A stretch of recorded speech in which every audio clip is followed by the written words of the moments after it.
Hello viewers, welcome to my channel Nandini stories. ఈ ఛానల్లో మనం పూర్వపు రాజుల కథలు, మోరల్ స్టోరీస్ ఇలా అనేక కథలు చెప్పుకుందాం. ఈవేళ మనం నల మహారాజు దమయంతి కథలను చెప్పుకుందాం. చాలా కాలం నాటి కథ ఇది. పూర్వం భారతదేశంలో అంటే మన దేశంలో అనేక రాజ్యాలు ఉండేవి కదా. అలాంటి రాజ్యాలలో ఒకటి నిషధ రాజ్యం. నిషధ రాజ్యంను వీరసేన అనే రాజు పరిపాలించేవాడు. వీరసేన కుమారుని పేరే నలమహారాజు.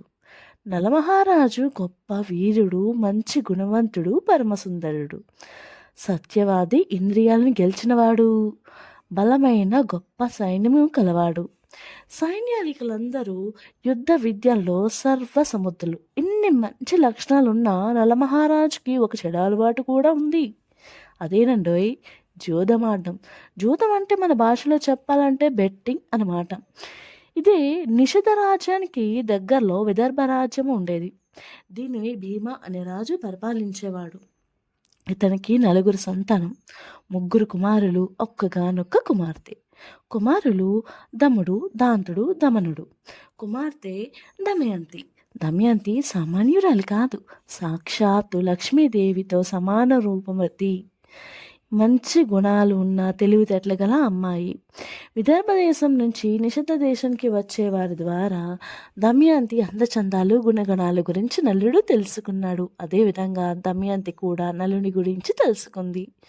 ఒకరోజు నలుడు ఉద్యానవనంలో ఉండగా హంసల గుంపు వచ్చి వాలింది. ఆ హంసలను చూసి ముచ్చటపడి నలుడు వాటిలో ఒకదాన్ని పట్టుకున్నాడు. మిగిలినవి హంసలు తోటి హంసను విడిచి వెళ్ళలేక ఆకాశంలో తిరుగుతున్నాయి. నలుని చేతిలో ఉన్న హంస మానవ భాషలో ఇలా అంది: ఓ మహారాజా, నీవు దమయంతిని ప్రేమిస్తున్నావు.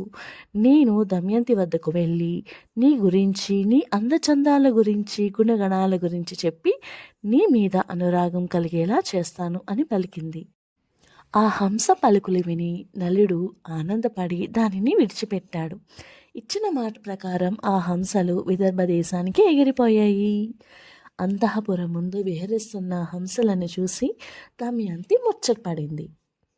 చలికత్తెల సహాయంతో ఆ హంసను పట్టుకుంది. ఆ హంస దమయంతితో: దమయంతి, నేను నీ హృదయేశ్వరుడైన నలుని వద్ద నుండి వచ్చాను. నలుడు సౌందర్యవంతుడు, సంపన్నుడు, సద్గుణవంతుడు. నీవు సౌందర్యంలో, గుణగణంలో అతనికి తగిన దానివి అని పలికింది. చలికత్తెల ద్వారా భీముడు అంటే దమయంతి యొక్క తండ్రి దమయంతి మరియు నలుని గురించి తెలుసుకున్నాడు. దమయంతికి స్వయంవరం ప్రకటించాడు. ఈ స్వయంవరానికి ఎక్కడెక్కడి నుంచో రాజులంతా సిద్ధమయ్యారు. నారదుని ద్వారా దమయంతి స్వయంవరం గురించి దేవతలకు కూడా తెలిసింది. దాంతో ఇంద్రుడు తన దిక్పాలకులు బయలుదేరారు. నలుడు కూడా స్వయంవరానికి బయలుదేరాడు. మార్గం మధ్యలో నలుని చూసి ఇంద్రుడు నలునితో: నిషధరాజా, నీవు నాకు దూతగా పనిచేయాలి అన్నాడు. అలాగే చేస్తాను అని మాటిచ్చి, ఇంతకీ మీరెవరు అని అడిగాను. నేను ఇంద్రుణ్ణి, వీరు నా దిక్పాలకులు అగ్ని, యముడు, వర్ణుడు. ఏమి చేయాలి అని అడగగా, నీవు పోయి దమయంతికి మా గురించి చెప్పి ఆమె మాలో ఒకరిని వరించేలా చేయాలి అన్నాడు. నలుడు ఇంద్రునితో: అయ్యా, మీకిది ధర్మమా? నేను కూడా స్వయంవరానికి పోతున్నా కదా అన్నాడు. ఇంద్రుడు నలునితో: నీవు మాకు మాటిచ్చావు, మాట తప్పడం ధర్మం కాదు, కనుక చేయవలసిందే అన్నారు. మా మహిమ చేత అంతఃపురానికి వెళ్ళడానికి నీకు ఎవ్వరూ అడ్డు చెప్పరు అన్నారు. చేసేది లేక నలుడు ఇంద్రుడికి నమస్కరించి సెలవు తీసుకొని దమయంతి అంతఃపురంలోకి నలుడు వెళ్ళాడు. నలుడు దమయంతిని చూశాడు. దమయంతి ఆమె చలికెత్తలో నలుని చూసి ఆశ్చర్యపోయాడు. దమయంతి నలుని చూసి: మహాత్మా, మీరెవరు? ఎక్కడి నుంచి వచ్చారు? ఈ అంతఃపురంలోకి ఎవరికి కనబడకుండా ఎలా ప్రవేశించారు అని అడిగింది. నలుడు దమయంతితో: నా పేరు నలుడు. నేను దేవదూతగా వచ్చాను. ఇంద్రుడు మరియు దిక్పాలకులు వారిలో ఒకరిని వరించమని నీకు చెప్పమని నన్ను పంపారు అని అన్నారు. నలుని మాటకు ఆమె మనసు కష్టపడింది. నాడు హంస చెప్పిన మొదలు నేను మిమ్మల్నే నా భర్తగా తలుచుకున్నా. రేపు స్వయంవరంలో కూడా నేను మిమ్మల్నే వరిస్తాను అని అన్నది. ఆ మాటలు నలుడు ఇంద్రునికి చెప్పాడు.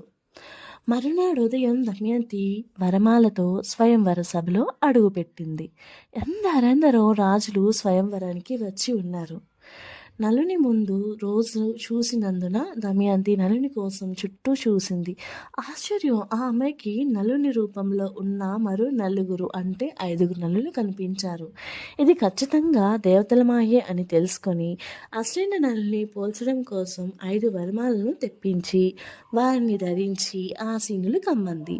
కొంతసేపటి తర్వాత వచ్చి 5గురిని నిలబడమంది. అందరూ నిలబడగా నలుగురు గాలిలో తేలుతున్నారు. వారి పాదాలు గాలిలో ఉన్నాయి. ఒక్కరివి మాత్రం నేలపై ఉన్నాయి. అలాగే నలుగురి పూలమాలలు సువాసనతోనే ఉన్నాయి. ఒక్కరివి మాత్రం కొంచెం వాడాయి. ఇలా ఉండడం దేవతలకు మాత్రమే సాధ్యం, మానవులకు కాదు. దమయంతి నలుల వద్దకు వెళ్ళి వరమాల అతని మెడలో వేసింది. వరమాల నలుని మెడలో వేయగానే ఇంద్రుడు తన దిక్పాలకులు అసలు రూపానికి వచ్చి వారిరువురిని ఆశీర్వదించారు. ఈ రకంగా దమయంతి తన తెలివితేటలతో నలమహారాజుని దక్కించుకుంది. ఈ కథ నుండి మనం తెలుసుకోవాల్సింది ఏమిటంటే, మనం కూడా ప్రతి విషయంలో మన తెలివితేటలు ఉపయోగించి దమయంతిలా విజేతలు కావాలి. ఈరోజు కథ ఇది.